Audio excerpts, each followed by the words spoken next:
Hello, I'm Pat with Petals, Crafts, and More. We're going to make a saddle wreath today, and you can see those are the flowers that we're going to put in it. It's going to be a beautiful red and white roses. Let's get that out of the way there, and I will show you our saddle form. You can see I've already took my foam and cut it, beveled it around the edges, and secured it to the saddle form with some floral picks and tons of hot glue.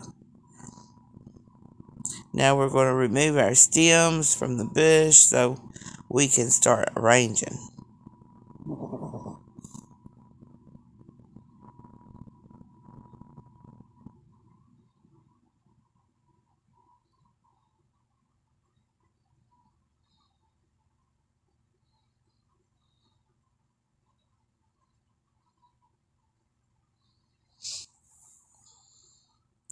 And here we go.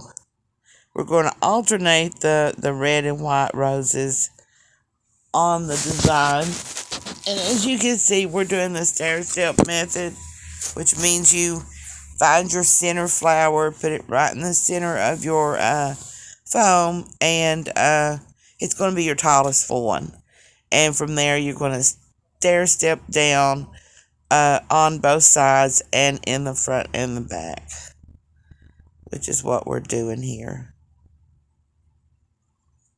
You'll see there that I'm taking my roses off of their long stems and placing them on smaller stems. There I'm picking out some more smaller stems to use. I do this to save the long stems for arrangements that I don't have a long enough stem for my my focal flower, so I can just switch it out with one of those. Now you can also buy these stems. They're not very much. You can get them at Walmart, Hobby Lobby. You know, most craft stores has them.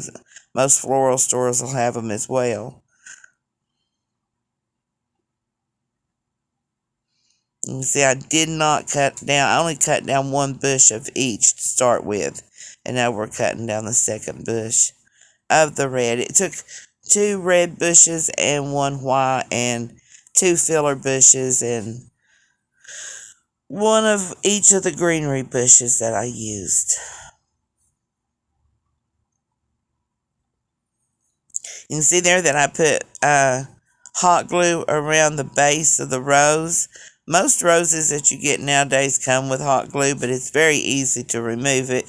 You can watch me remove flowers from stems all day long. So I go ahead with another layer, whether I've removed it from that stem or not.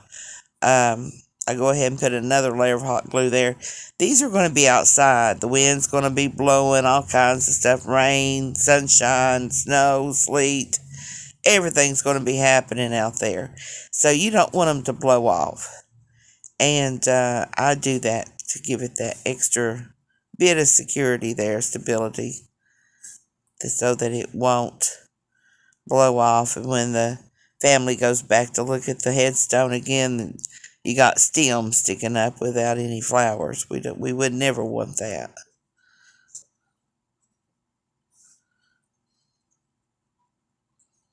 And there's the finished product. This is the back of it, and there's the front. We added it as a bow.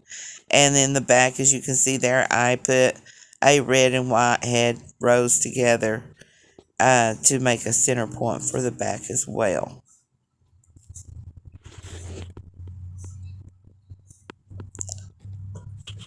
Beautiful, beautiful flowers. Thanks, guys, for watching. Make sure to follow us on the social media sites.